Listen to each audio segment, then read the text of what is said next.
Y como todos los miércoles, aquí está Ramón Alberto Garza y Salvador Borrego para nuestra mesa de análisis. Ramón Alberto, qué gusto saludarte. Muy buenas noches. Buenas noches a ti y a todo el auditorio. Doctor, buenas noches. Buenas noches, un gusto como siempre estar aquí. Ya se me adelantó Ramón Alberto. Claro, bienvenido, doctor Salvador Borrego. Gracias por estar con nosotros siempre, también. Sí. Bueno, pues vámonos. Hay temas, lógicamente, de interés. La agenda política que ha estado, pues, con mucha incertidumbre por lo que se está viviendo también a nivel nacional. Pero, ¿qué les parece si arrancamos primeramente con el tema local?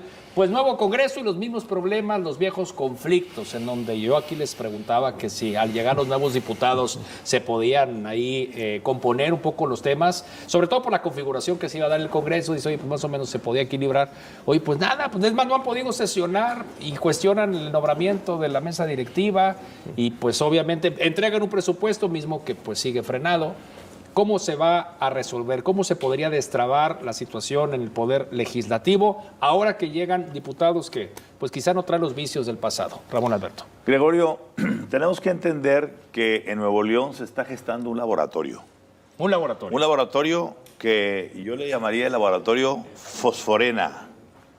Es MC Fosfo y Morena, que están haciendo una alianza aquí en Nuevo León, al igual que está ocurriendo allá en Jalisco, para que más tarde en los siguientes segmentos hablaremos de lo que está pasando con el famoso Plan C, el Poder Judicial, en donde de una u otra manera vamos a terminar viendo cómo de MC surgirá el senador o la senadora que va a darle la mayoría calificada al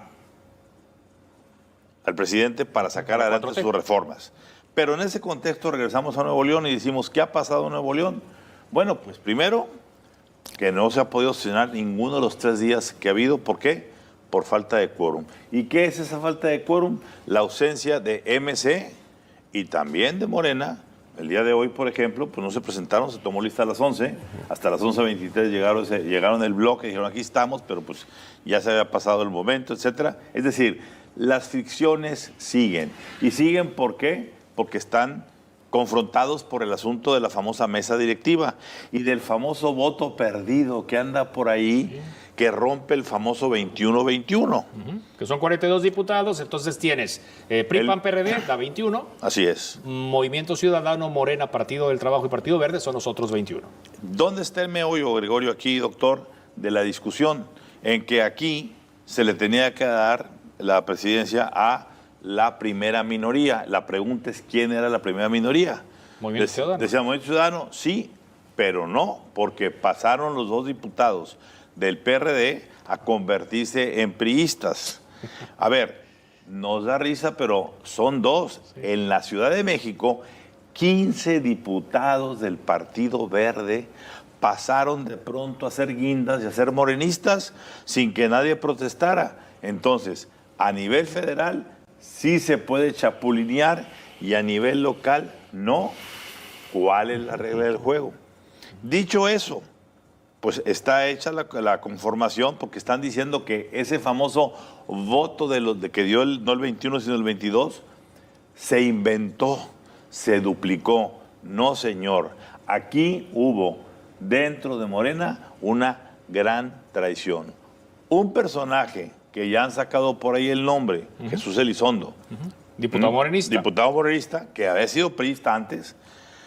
Dicen que ese fue el voto, pero cuidado porque no podemos nunca saber, porque el voto se supone que es libre y secreto. Es decir, aquella legisladora que estuvo tomando con su celular la votación, incurrió en una falta que puede convertirse en delito. A final de cuentas, Gregorio, seguimos igual o peor que como estábamos, porque aunque ya se sometió el presupuesto, que faltará ver si viene completo en sus ingresos y egresos, pues el Estado sigue estancado. ¿Por qué? Sí. Porque no existe gobernabilidad. Y esa gobernabilidad, repito, como lo hemos dicho tantas veces, le corresponde únicamente a Samuel García Sepúlveda, el gobernador, que no la ha podido presentar dentro del Congreso. Claro, entonces un Congreso paralizado y que no se ve cómo se pueda esto destrabar. Salvador. Pues a madrazos nada más. ¿Así? Cuando falla la política, ¿qué nos queda? Bueno, pues como en otros países, dices tú. Claro, la política se inventó precisamente para evitar la violencia, ¿sí? Que el más fuerte se impusiera sobre el otro y darle un cierto orden. Pero bueno, si eso ya no está jalando, pues ¿qué alternativa queda? Pues lo otro, ¿sí? Claro que aquí de repente tenemos una situación muy rara, ¿no? Porque no arreglan las cosas y tampoco se animan a lo otro, ¿no? Pues ahí están como que, órale, sí. Nada más de repente alguien les moja la oreja, pero no pasamos a mucho.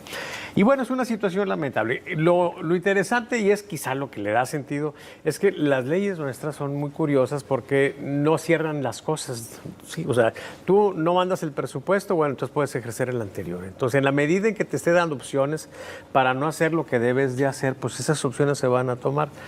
Yo la verdad la lamento mucho, lo lamento por todos, sí, porque bueno, pues yo ya tengo algunos años en esto, en la tandariola, y los conozco a todos, sí, algunos desde chiquitos los conozco, sí, entonces, pues sí, la verdad yo lamento que estemos en esta situación, ojalá, pero lo hemos estado diciendo durante 3 años, a lo largo de todo este sexenio, ojalá que ya finalmente se pongan a jugar a la política, sí, y que encuentren, pues digamos que cosas razonables donde, como en toda negociación, pues vas a tener que ceder en algunas cosas para obtener otras y finalmente, si hay buena fe, pues yo creo que siempre se podrá encontrar un buen punto que le dé, pues, digamos que, pues, viabilidad, sí, a la gestión, pues, de gobierno, sí.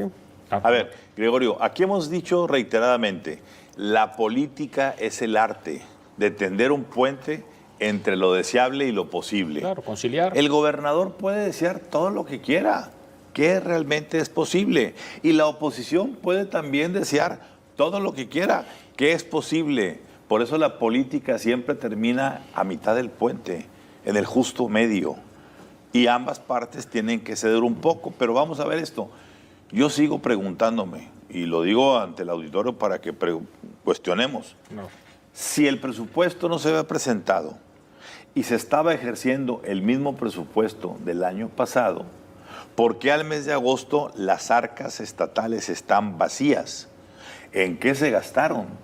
¿Se gastaron en campañas de Movimiento Ciudadano? ¿Se gastaron en la campaña de Mariana Rodríguez? ¿Dónde se fue ese dinero? Porque si lo mismo que se hizo el año pasado se iba a aplicar en esto, ¿por qué hoy los transportistas no tienen desde hace 6 meses el pago de sus recorridos? ¿Por qué los proveedores están hoy esperando 3, 4 meses a que les paguen lo que ya hicieron? ¿Por qué el gobernador está ahorita con el tesorero sudando la gota gorda? Ya olvídate para pedir los 1,000 y pico de millones que quieren pedir 13,000 millones que quieren pedir para de la deuda, sino la de corto plazo para que salgan de la quincena próxima. ¿A dónde se fue ese dinero? Si era lo mismo que el año pasado y no estamos en diciembre. Estamos empezando septiembre. Falta, ¿sí? Septiembre, octubre, noviembre, diciembre, los últimos 4 meses. ¿A dónde se fue el dinero? ¿Quién se lo llevó? Quizá en un posterior segmento podamos comentar al respecto. La otra pregunta es si llegó, porque hay que recordar que estamos en un esquema gubernamental donde el presidente es un depredador de presupuestos y yo no veo a un gobernador quejándose de que el presidente no le está mandando el dinero, porque entonces menos le va a mandar. Le han dado las participaciones hasta ahorita. Así, entonces el problema pues es ahí, es un poquito más complejo y muchas de esas cosas difícilmente se van a ventilar porque pues empeoran la situación aún más. A ver, una parte importante, doctor, tiene que ver no solamente con las campañas políticas, tiene que ver con que te pones a disparar cuánta obra se te ocurre, y si Colombia, y que si la Interserrana, y que si los metros, y que... El segundo piso. El segundo piso ahora, ya lo quieren ahora. Espérame, a ver, concéntrate, muchacho, madura. No puedes estar aventando cohetes todos los días sin pagar y negociando. A ver, los constructores ya le toman la medida. A la hora de hacer un presupuesto, pues ya le ponen 20, 25, 30% más porque saben que van a tardar un año en pagar. De una vez métele el interés que le vas a poner y se acabó. Entonces, no hay gobernabilidad. De la mano con esto, los señalamientos que algunos otros medios de comunicación han mencionado, hay una revista en circulación nacional, la revista Proceso específicamente, que habla de presuntas triangulaciones, se habla de despachos fiscales. A ver, ¿a dónde nos va a llevar todo esto? Hay una respuesta por parte del gobernador, hoy hasta lo defendió el presidente López Obrador. Esa es la parte donde yo estoy hablando de fosforena, porque ahora resulta que la salvación... A ver, entendamos primero algo, antes de entrar a ese terreno, porque es importante que la gente entienda. A Morena y al presidente les falta un senador o senadora para tener la famosa mayoría calificada. Y ese senador o senadora, hasta este momento, puede cambiar más tarde o mañana, se sospecha que es un senador o senadora de Movimiento Ciudadano. ¿Sí? ¿Y a cambio de qué MC de Dante Delgado, que acaba de salir del hospital, porque hoy todos se enferman, ¿eh? Tenemos enfermo a Olga Sánchez Cordero, tenemos a Riquelme enfermo, tenemos a Dante Delgado enfermo, como que se ausentan para no estar metidos en la boleta y no decir nada. Pero bueno, ese personaje, ese senador que va a dar, ¿a cambio de qué?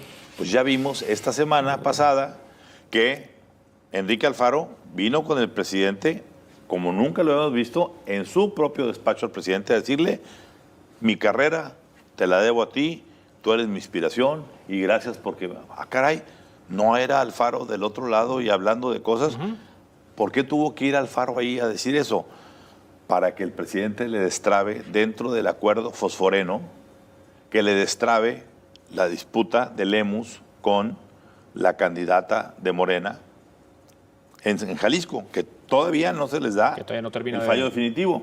Y parte también del acuerdo sería que así como van a salvar a MC en Jalisco, se le va a salvar en Nuevo León, diciendo Morena se suma a MC para impedir que al señor gobernador le hagan juicio político.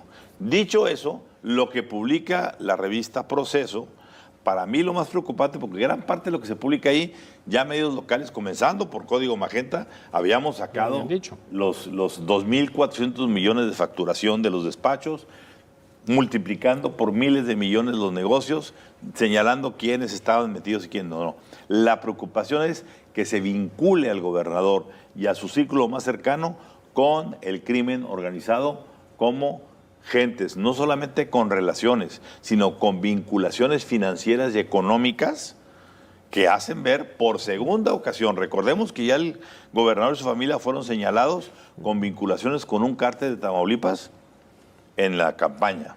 Bueno, ahora es otro cártel totalmente diferente y la pregunta es, ¿será que cuando el río suena es que agua naranja lleva? Salvador, para irnos al corte. Bueno, sobre eso señalamos. En el primer tema, hay una situación de afinidad o digamos que buena vibra entre el presidente y Samuel desde la campaña, ¿sí? Recordemos... ¿De la campaña del 24 en esta? La campaña para gobernador. O sea, recordemos que la situación iba más o menos cerrada y el 5 de mayo, previo a la elección, el presidente le dedicó 4 o 5 mañaneras consecutivas a golpear a Adrián con el tema de las tarjetas rosas, ¿sí? Eso, por supuesto, que le afectó. Y ahí se notó la fuerza del presidente, en su opinión, en un estado que no es tan afín a él. Y una vez aprovecho para decir, imagínense cuando 50 veces violó la Constitución para agredir a Xochitl y beneficiar a Claudia. Por supuesto que la elección la determinó el presidente con su participación. Lo que haya pasado en la urna es menos relevante, ¿sí? O más difícil de probar. En el otro tema, bueno, en este asunto, pues, si algo hemos visto son acusaciones, pues, que después finalmente se desvanecen, algunas se prosperan. Yo diría esto que es con información del SAT, doctor. Sí, de acuerdo, pero a ver, si el SAT tiene esa información y no ha procedido, pues entonces el problema yo lo vería por el lado del SAT. Una de dos, o es información falsa si la tiene por ahí, dado que no ha procedido, o bueno, pues el SAT está ahí entonces utilizando el poder, que no sería ninguna novedad, solamente a conveniencia de orden de tipo político. Yo por eso, en ese tipo de situación, estaría pues más a la expectativa, más cauto, sí, no hacer juicios, porque pues siempre corre uno el riesgo de... Yo haría una pregunta. Si a mí se me acusa mañana de que estoy lavando dinero de algún cártel, lo primero que hago al despertar en la mañana, me voy a un despacho de abogados y meto una acusación por difamación al medio de comunicación que lo haya hecho. porque no tengo cola que me pisen. La pregunta es por qué hasta ahorita el gobernador se ha concretado a sacar un comentario en su red social diciendo: mi papá me enseñó la honestidad y me enseñó a ser muy buena gente y tener mucha dignidad. Perdón, es un despacho de factureros, ya no está escondido, es Vox Populi. El edificio Helicon es el epicentro de la operación financiera de una familia que ha hecho del Estado su gran negocio. Corte comercial y enseguida regresamos. Adelante. Temas nacionales, reforma judicial, ¿no? Y bueno, pues el sexto informe. Nada más. Regresamos en un momento. Finally.